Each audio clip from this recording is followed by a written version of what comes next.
نعبد و ایاک نستعین۔ میرے پاکستانیوں، آج کل جو پریشر اور جو ظلم تحریک انصاف کے اوپر کیا جا رہا ہے، تو اس کی تو خیر پاکستان میں تو کوئی مثال نہیں ہے۔ تھوڑے سے لوگوں کے اوپر ماضی میں ضرور ہوا، لیکن اتنے زیادہ لوگوں سے، یعنی 10,000 لوگ جیل میں ڈال دیے ہمارے جو بھی سپورٹر ورکر، جس کا پتہ چلتا ہے تحریک انصاف سے کچھ، اس کو جیل میں ڈال دیتے ہیں۔ لیکن صرف یہی نہیں کیا، ان میں سے کئیوں پہ تشدد کیا، اور تشدد ان لوگوں پہ کیا جتنے وہ تحریک انصاف کے ساتھ کھڑے ہیں اور وہ کہتے ہیں کہ ہم اس کو نہیں چھوڑیں گے، ان کے اوپر اور زیادہ ہر قسم کا ظلم بھی کیا جاتا ہے، تشدد بھی کیا جاتا ہے۔ میں نے ویڈیوز دیکھی ہیں اعجاز چودھری کی، ڈاکٹر یاسمین راشد، شہریار افریدی، عمر چیمہ، میاں محمود رشید، یہ جب نکلتے ہیں عدالت کے لیے، جب ان کو لے کے جاتے ہیں، تو کیونکہ وہ سٹیٹمنٹ دیتے ہیں کہ ہم کھڑے ہیں پارٹی کے ساتھ، ان کے اوپر کئیوں پہ تشدد کیا گیا، اعجاز چودھری پہ کیا گیا، میاں محمود رشید پہ کیا گیا، اور پھر ہمارے سارے یا لیڈرشپ جیل میں ہیں اور یا لوگ چھپے ہوئے ہیں، اور خاص طور پہ جو کہ ٹکٹ ہولڈرز ہیں۔ اب یہ ٹکٹ ہولڈرز کے پیچھے پڑے ہوئے ہیں کہ کسی طرح ان کو پی ٹی آئی سے دور کریں، اور کئی کر چکے ہیں۔ کئیوں نے کہا جی وہی جو ہاتھ کھڑا کر کے جی ہم تو پاکستانی فوج کے ساتھ ہیں، ہم تو 8-9 مئی کو بڑی اس کی مذمت کرتے ہیں اور ہم پارٹی چھوڑ رہے ہیں، سب کچھ معاف ہو جاتا ہے ان کا۔ ان میں سے ایسے بھی ہیں جو کہ اب لابی کر رہے ہیں کہ لوگوں کو کسی طرح پی ٹی آئی کے ٹکٹ ہولڈرز کو توڑ کے تو کوئی ایک نیا ڈرامہ بن رہا ہے کنگز پارٹی کا، تو اس طرف لے کے جائیں، تو وہ بھی چل رہی ہے گیم۔ لیکن جو لوگ چھپے ہوئے ہیں، جن کو پھر ان کے گھروں پہ اٹیک ہوتا ہے اور گھر توڑے جاتے ہیں، دریش شخص پوری فیملی ہے پولیٹیکل، انہوں نے جو ان کا فارم ہاؤس ہے وہ توڑ دیا، اور ہمارے عمر یوب کے گھر میں گھس گئے، وہ ابھی عاطف خان ہمارے اس کا اسلام آباد میں گھر ہے، وہاں گھس گئے، ادھر ڈھونڈ رہے ہیں، وہ سارے جو چھپے ہوئے ہیں، نوکروں کو لے جاتے ہیں اٹھا کے، اور پھر رشتہ داروں کے پاس پہنچ جاتے ہیں، خواتین کا دھمکی دیتے ہیں کہ ہم آپ کی عورتوں کو اٹھا لیں گے۔ یعنی اس لیول پہ پہنچ چکے ہیں کہ کبھی بھی کوئی تصور نہیں کر سکتا تھا کہ پاکستان کی سیاست میں ہم اتنا گر جائیں گے کہ یہ کہا جائے گا کہ اچھا ہم تمہاری عورتوں کو، تمہاری بچیوں کو، ہم ان کو نہیں چھوڑیں گے۔ یہ اس ایک لیول تک پہنچ چکے ہیں۔ عورتوں کو پکڑ کے انہوں نے جیلوں میں ڈالا۔ رانا ثناءاللہ کی پریس کانفرنس آئی کہ جی کہ ہم خود ہی کچھ ڈرامہ کرنے لگے ہیں ریپ کا۔ یہ ڈرے ہوئے ہیں عورتوں کو نکالتے ہوئے، ان کو پتہ ہے کہ کوئی عورت کسی قسم کے انتشار میں ملوث نہیں تھی، کسی جلانے میں جو ہوا آرسن، جو گھر جلائے گئے ہیں، جو 3-4، ان کو پتہ ہے کوئی عورت اس پہ نہیں تھی، بلکہ ان کو پتہ ہے کہ اکثریت سوائے تھوڑے سے زیادہ 100 ہوں گے، 150 لوگ ہوں گے، ان کو پتہ ہے باقی کوئی پرامن احتجاج کر رہے تھے۔ اور میں پھر سے بتا دوں، ایک جمہوریت میں آئین ہمیں حق دیتا ہے کہ ہم پرامن احتجاج کہیں بھی کر سکتے ہیں۔ اگر جس طرح مجھے کمانڈو ایکشن سے اٹھایا گیا فوج نے، تو اس کا ریاکشن کدھر جانا تھا؟ جدھر ملٹری سمبلز ہیں اس کے باہر احتجاج ہونا تھا نا، انہوں نے اور کدھر جانا تھا؟ اگر پولیس اٹھاتی تو پولیس اسٹیشن جاتے۔ تو یہ کہنا کہ جی جیو فینسنگ تھے، ہمیں پتا چلا آپ اس وقت وہاں تھے، اور ادھر سے اٹھا کے ان کو جیلوں میں ڈالا جا رہا ہے، یعنی ایسا عورتوں کو، یعنی ایسا میں چھوڑے مسلمان معاشرے میں کبھی کسی اور وہ معاشرے جدھر عورتوں کی اتنی عزت نہیں ہوتی، وہاں میں نے یہ کبھی نہیں دیکھا۔ اور ایک خاتون وکیل، اس کو اٹھا لیا 2 دن پہلے، صبح کے 3 بجے اس کے گھر جا کے اس کو اٹھا لیا کہ جی جیو فینسنگ میں آپ زمان پارک میں اس وقت وہاں تھی، پتا چلا کہ آپ اس ایریا میں تھے۔ یہ کون سا کوئی جرم ہے؟ دیکھیں ابھی بھی مجھے پتا ہے کہ میری سپیریئر جوڈیشری بہت پریشر میں ہے. مجھے پتا ہے کہ ججز کو بھی فون کالز آ رہی ہیں, نامعلوم فون کال کہ ہم یہ کر دیں گے, تمہاری یہ فائل ہے, ہم تمہیں یہ کر دیں گے, تمہاری بچوں کے پہ پہنچ جاتے ہیں. یہ مجھے پتا ہے کہ اس وقت جوڈیشری کے اوپر وہ پریشر ہے جو کبھی پہلے نہیں تھا. اور مجھے یہ بھی پتا ہے کہ سارے ملک کے اداروں کو صرف استعمال کیا جا رہا ہے ایک کام سے, کہ کسی طرح تحریک انصاف کو ختم کیا جائے. ایف آئی اے کا سارے کام ختم ہے. وہ بھول گئے ہیں کہ شہباز شریف نے 16 ارب روپے کا ایف آئی اے نے اتنا بڑا اوپن اینڈ شٹ اس کا کرپشن کیس پکڑا تھا, مقصود چپراسی والا. ایف آئی اے کو پتا ہے کہ 4 وہ گواہ بھی مر چکے ہیں, سب کو ہارٹ اٹیک ہو گیا. ان کو پتا ہے کہ ان کا ایک بڑا زبردست آفیسر ڈاکٹر رضوان وہ بھی ہارٹ اٹیک سے مر چکے. لیکن ایف آئی اے کو کوئی اور کام نہیں. تحریک انصاف کے اوپر کیسے کیسز ڈھونڈنے ہیں اور کیسے ان کے لوگوں کے اوپر انتقامی کارروائی کرنی ہے. نیب کا کام اب یہ ہو گیا ہے, جب سے وہ ان کے پچھلے نیب کے چیئرمین جنہوں نے کہا کہ میں یہ غلط کام کرنے کے لیے نہیں تیار ہوں, ریزائن کیا, اور سنا نیب نے اس کو سٹینڈنگ اوویشن دی جب وہ جا رہا تھا. اس کی جگہ جس آدمی کو لے کے آئے ہیں, اس کا بھی کام ہے کہ نیب کو استعمال کرو, کسی طرح تحریک انصاف کو ختم کرو, ان کے اوپر کیسز کرو. پولیس, یہ پہلی دفعہ ہوا ہے کہ میں نے اپنے جو ہمیں خبریں آئی ہیں جیلوں سے بھی, ہمارے جو لوگ جن کا واسطہ پڑا پولیس سے, یہ پہلی دفعہ میں نے سنا ہے کہ انہوں نے یہ کہا کہ اکثریت پولیس بالکل خوش نہیں ہے جو ان سے کروایا جا رہا ہے. اکثریت, جو پولیس کی اکثریت ہے, وہ سمجھتے ہیں کہ بہت بڑا یہ ظلم کیا جا رہا ہے. اندر گلو بٹ انہوں نے گھسائے ہوئے ہیں, اور پیچھے سے نامعلوم افراد کا پریشر آتا ہے, ان کی وجہ سے یہ کام کر رہے ہیں. تو اس کا مطلب پولیس جس کا کام اس ملک میں مجرموں کے پیچھے جانا, وہ سب کچھ بھول چکے ہیں. ان کا صرف 1 پوائنٹ ایجنڈا ہے, نیچے تھانے لیول کے اوپر کوئی تحریک انصاف کا ملے, نچلے لیول پہ آپ اگر وہ کوئی کسی کی سمپتھی بھی ہے تحریک انصاف سے, ان کو کسی طرح ہٹایا جائے. اس لیول پہ پہنچے ہوئے.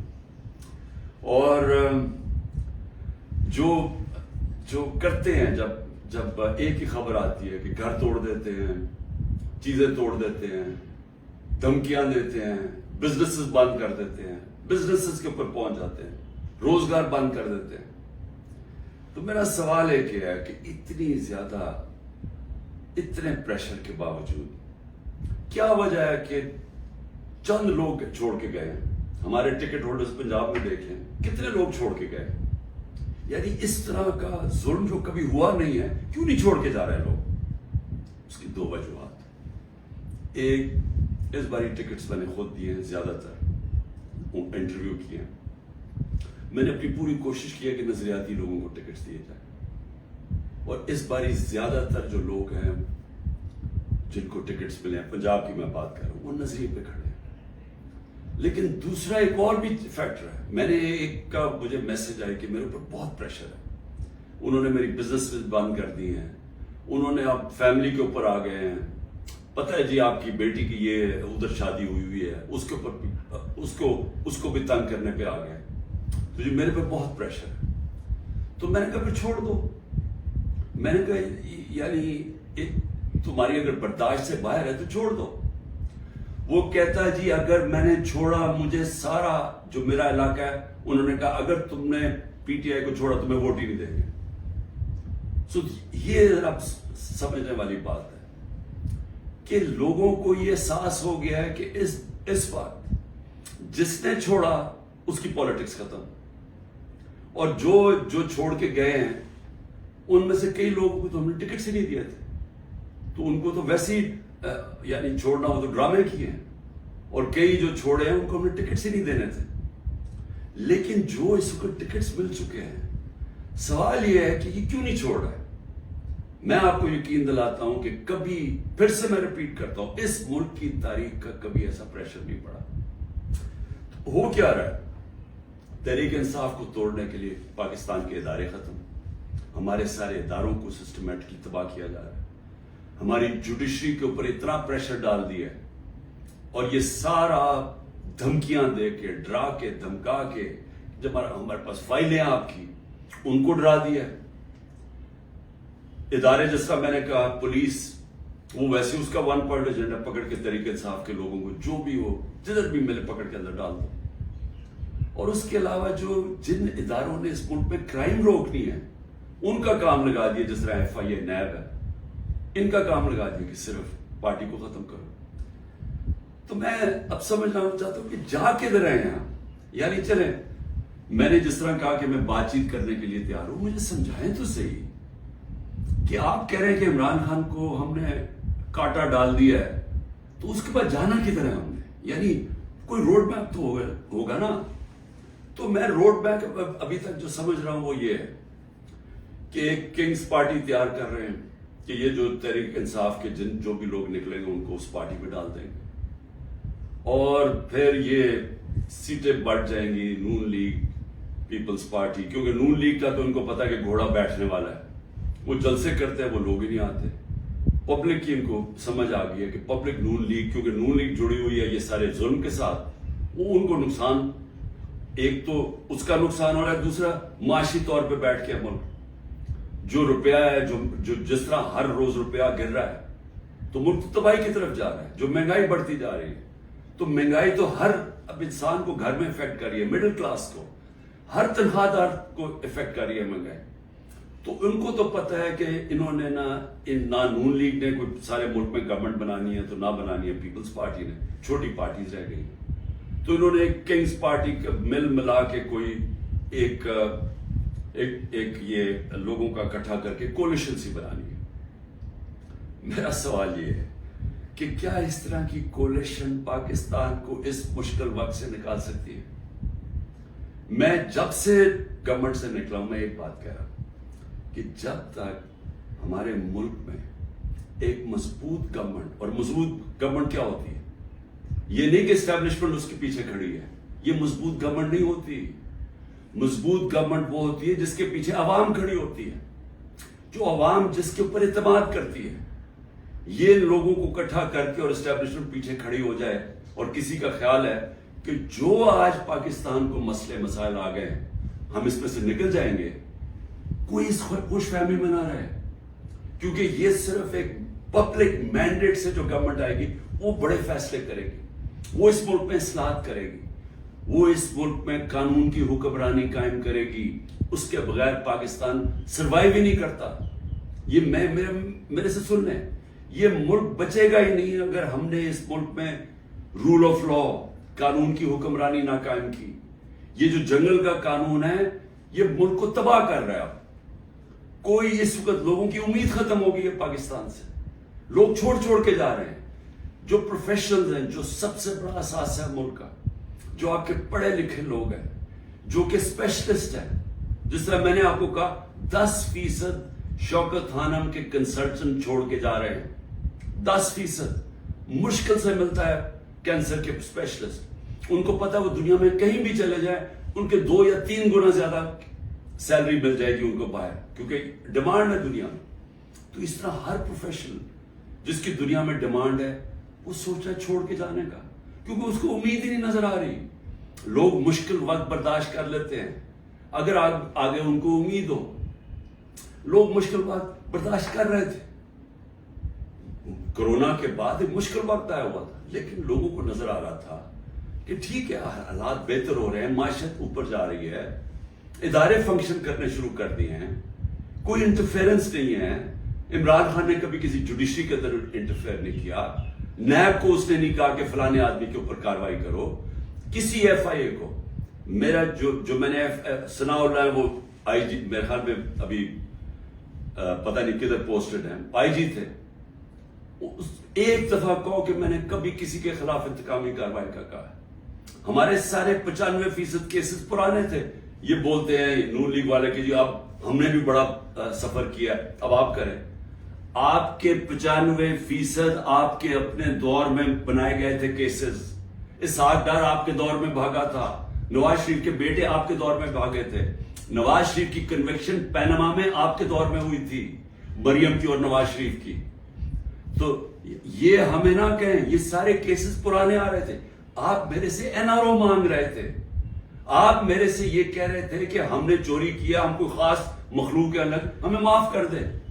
ہم نے صرف ہمارے دور میں شہباز شریف کے کیس بنا تھا, مقصود چپڑاسی والا 16 ارب اور 8 ارب جو اس نے منی لانڈرنگ کی تھی کہ باہر سے پاپڑ والا اور ان کے نام پہ اور چینی والا کے نام پہ انہوں نے فراڈنٹ پیسے بلوائے تھے. اس کے علاوہ ہمارے کوئی کیس نہیں تھے, ہم آن گوئنگ کیسز تھے.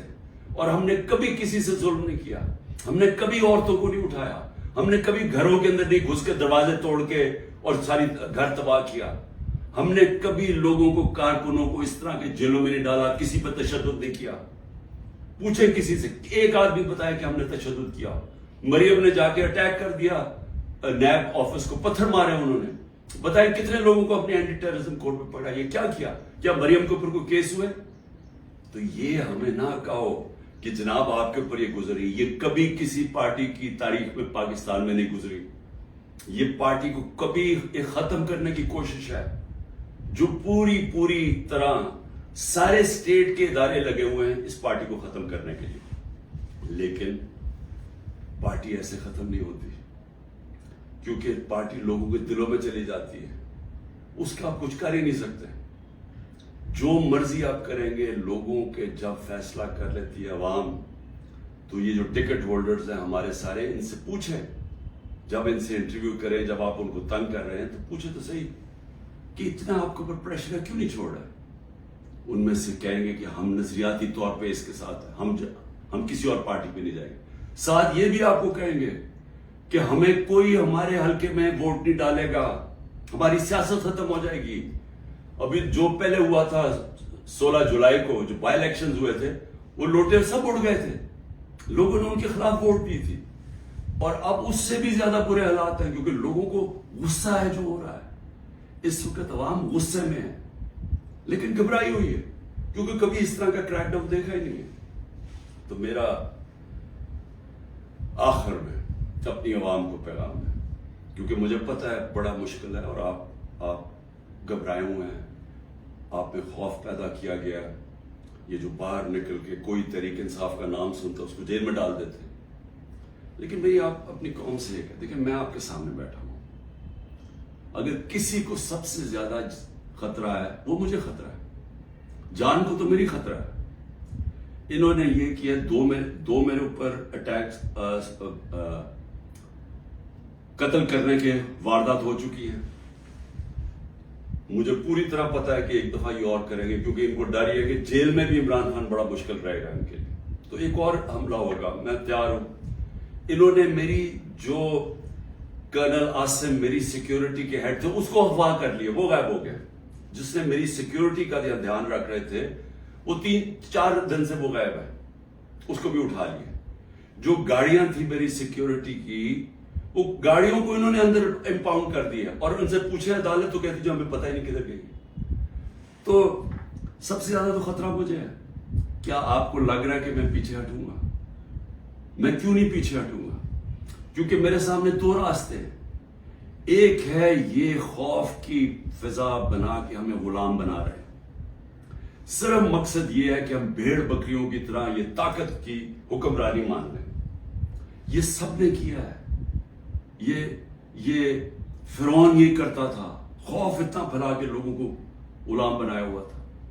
یہ یزید نے کیا تھا, کوفہ کے لوگوں کے اوپر اتنا اس کا خوف تھا اس کے ظلم کا کہ انہوں نے حضرت امام حسین کی مدد نہیں کی. اسلام کا سب سے بڑا جو تکلیف تھے ہر مسلمان کے لیے وہ واقعہ ثانیہ ہونے دیا. ہر دنیا کی تاریخ کا یزید یا ڈکٹیٹر وہ ہمیشہ خوف کے ذریعے لوگوں کو کنٹرول کرتا ہے, انسانوں کو کنٹرول کرتا ہے. اور دوسرا راستہ, ایک تو یہ راستہ ہے کہ میں بھی خوف زدہ ہو جاؤں اور میں ان کے ساتھ میں مان جاؤں, جی ٹھیک ہے سر یہ جو آپ چاہتے ہیں, ہم آپ کے غلام ہیں. میں نے تو کبھی کسی کی غلامی کی نہیں ہے, میں تو لا الہ الا اللہ میں ماننے والا آدمی ہوں جس نے مجھے آزاد کیا ہوا ہے. میں تو ایک آزاد انسان ہوں. میرے لیے تو غلامی سے بہتر موت ہے. میں آج اپنی قوم کو یہ کہنا چاہتا ہوں کہ دیکھیں اللہ نے جب آپ ہیں محمد مصطفیٰ محمد صلی اللہ علیہ وسلم کے امتی، جب انہوں نے آپ کو لا الہ الا اللہ کا کلمہ پڑھایا تھا تو انہوں نے آپ کو آزاد کیا تھا. کس چیز سے آزاد کیا تھا؟ سب سے بڑی آزادی ہوتی ہے انسان کی غلامی سے. یہ جو فرعون کی غلامی تھی، یہ ساری جو قرآن کے اندر نمرود، فرعون، ان کا کیا بتایا ہوا؟ انسانوں کو غلام بنانے تھے. نبی صلی اللہ علیہ وسلم نے مدینہ میں انسانوں کو آزاد کیا تھا. اور ایک کہ سوائے اللہ کے کوئی خدا نہیں، آپ کو کسی کے سامنے نہیں جھکنا. دوسرا، جو 3 سب سے بڑے خوف ہیں انسان میں، ان سے آزاد کیا تھا. اس سے اللہ نے آپ کو آزاد کیا ہوا ہے. موت، اللہ نے کہا یہ میرے ہاتھ میں. میں یہ جو 2 دفعہ بچا ہوں، یہ مجھے اللہ نے بچایا ہے. نہیں تو انہوں نے تو پوری تیاری کی ہوئی تھی مارنے کی. یہ میں آپ کے سامنے ہوں، اور میں جب گھر سے نکلتا ہوں مجھے نہیں پتا کہ اللہ نے کیا فیصلہ کیا ہوا کہ ان کے ہاتھ میں اس نے میری جان لینی ہے نہیں. لیکن میں تیار ہوں اس کے لیے، کیونکہ اس کا وعدہ ہے قرآن میں کہ جب اس نے فیصلہ کر لیا، وہ پھر چاہے آپ بھاگ نہیں سکتے موت سے. تو انسان آزاد ہو جاتا ہے اس خوف سے. میں آزاد ہوں. دوسرا، ذلت. یہ جو عورتوں کے اوپر کر رہے ہیں، گھروں کے اندر عورتوں کو چار دیواری کا نہ سوچنا، اور جو عورتوں کو جیلوں میں ڈالا ہوا ہے اور ڈرے ہوئے ہیں کہ وہ جب نکلیں گی تو وہ کس طرح کی باتیں بتائیں گی، اس لیے ان کو اندر رکھا ہوا ہے. اور 2 بیچاری عورتوں کو لے کے شاپر ان کے سر پر ڈالے ہوئے. یعنی ایسی توہین میں نے کبھی نہیں سوچا تھا کہ اس معاشرے میں ہوگی. لیکن یہ کیوں کر رہے ہیں؟ عورتوں کو ڈرا رہے ہیں کہ آپ پولیٹکس میں نہ آئیں. عورتوں جو 50% آبادی ہے، اس کو جان کے اتنا خوف زدہ کر رہے ہیں ان کے آدمیوں کو کہ ان کو بس گھر میں بٹھا دیں. آپ بس بھیڑ بکریوں کی طرح بیٹھ جائیں، جو مرضی ظلم و ملک میں ہم نے چپ کر کے بیٹھے رہے. ذلت اور عزت اللہ نے اپنے ہاتھ میں اس لیے لی ہے. مجھے جتنا ذلیل کیا، میری بھی ایک ٹرسٹی، آج تک کوئی سوچ سکتے ہیں جس کو ایک آنا بھی نہ ملے ٹرسٹی بننے کا، اس کے اوپر نیب کا کیس اور وارنٹ نکال دیا اس کے، مجھے ذلیل کرنے کے لیے. لیکن کیا یہ ذلیل کر سکے؟ ہر روز وہ جی عمران خان غدار ہے، وہ کھڑے ہو کے لوگ کہتے ہیں، کیا میں ذلیل ہو جاؤں گا؟ لوگ 50 سال سے مجھے جانتے ہیں، کیا وہ مانیں گے کہ عمران خان غدار ہے؟ کیونکہ ذلت اللہ نے انسان کے ہاتھ میں نہیں رکھی. آپ سب کو اس پہ اعتماد ہونا چاہیے. اپنے اعمال سے انسان اپنے آپ کو ذلیل کرتا ہے. اللہ کبھی اس آدمی کو ذلیل نہیں ہونے دیتا جس کو دوسرا آدمی بدنیتی سے دوسرے انسان ذلیل کرے. یہ دنیا کی تاریخ ہے. نہیں تو ہر طاقتور آدمی عزت دار ہوتا اور ہر بیچارہ کمزور ذلیل ہوتا. اور تیسری چیز، رزق. مجھے یہ اعتماد ہے کہ میرا جو بھی ہے وہ اللہ نے دینا. محنت میں کروں، ہاں محنت میں پوری کرتا ہوں، لیکن رزق اللہ دیتا ہے. تو یہ جو گھر توڑ رہے ہیں، لوگوں کے ڈرا رہے ہیں، دھمکا رہے ہیں، اس کا مقصد ہے کیا؟ کہ لوگوں کی رزق کے اوپر جا رہے ہیں نا. لیکن اللہ نے تو کہا ہوا یہ میرے ہاتھ میں ہے. تو یہ جب آپ کو ان 3 چیزوں کے اوپر ایمان ہو جائے گا کہ قرآن میں واضح لکھا ہوا ہے، یہ آپ کو آزاد کر دیں گے خوف سے. یہ جو خوف کے ذریعے غلام بنایا جاتا ہے، اللہ نے یہ 3 چیز اپنے ہاتھ میں اس لیے رکھی ہیں کہ انسان کی غلامی نہ کرے. کیونکہ آزادی کو سب سے زیادہ اہمیت ہے. اپنی آزادی کے لیے جو مرتا ہے اس کو شہید کا رتبہ دیا ہوا ہے. جہاد ہے وہ. اور شہید پیغمبروں کے بعد رتبہ آتا ہے شہید کا، جو اپنی آزادی کے لیے کھڑا ہوتا ہے. یہ ہم اپنی آزادی کے لیے کھڑے ہیں. یہ ہے ایک طرف ہے ان کی انسانوں کی غلامی، یہ جو ظلم کے ذریعے کر رہے ہیں، اور دوسری طرف ہے انسانوں کی آزادی اور ایک عروج اور پرواز اوپر. اور وہ پاکستان جو بننا چاہیے تھا، جو چھوٹے سے قبضہ گروپ نے ہمارا ملک نہیں بننے دیا. اس لیے میں آپ سب کو کہنا چاہتا ہوں، مشکل وقت ہے، آزادی کے لیے قربانیاں دینی پڑتی ہیں. ہم سب، میں تیار ہوں قربانی کے لیے. میں اپنی سب سے بڑی تو جان کی قربانی ہے نا، میں اس کے لیے تیار ہوں. لیکن میں کبھی کسی صورت ان کی غلامی قبول نہیں کروں گا. اور میں چاہتا ہوں میری قوم آپ بھی تیار ہو جائے. 20-15 ہزار لوگوں کو جیل میں ڈالا ہے نا. ہم 23 کروڑ لوگ ہیں. کیا 15,000 کو سامنے رکھتے ہوئے 23 کروڑ لوگوں کو غلام بنا دینا انہوں نے؟ تو آپ نے کسی صورت یاد رکھیں یہ اب 2 رائے ہیں. ہم نے اگر اپنے اس وقت اس خوف کے سامنے جھک گئے جو یہ کوشش کر رہے ہیں, یاد رکھیں آپ کی آنے والی نسلیں آپ کو معاف نہیں کریں گی, کیونکہ اس ملک کا پھر کوئی مستقبل نہیں ہوگا. جس طرح آج لوگ چھوڑ کے جا رہے ہیں ملک, نا امید ہو کے پروفیشنل جا رہے ہیں, اس طرح جو یہاں رہ جائیں گے وہ ہمیشہ یاد رکھیں کہ ہمارے جو بڑے تھے, اور میرے بھی, ہم جب بڑے ہو رہے تھے وہ بھی کبھی کھڑے نہیں ہوئے اس غلامی کے خلاف, کیونکہ وہ انگریز کی غلامی کے عادی ہوئے تھے. تو انگریز آزادی تو ملی نہیں صحیح طور پہ, ہر وقت طاقت کی غلامی کی ہے یہاں اس ملک میں. یہ ہے وہ وقت ہم اپنی حقیقی آزادی کے لیے جدوجہد کریں. کبھی آپ نے اس سے پیچھے نہیں ہٹنا.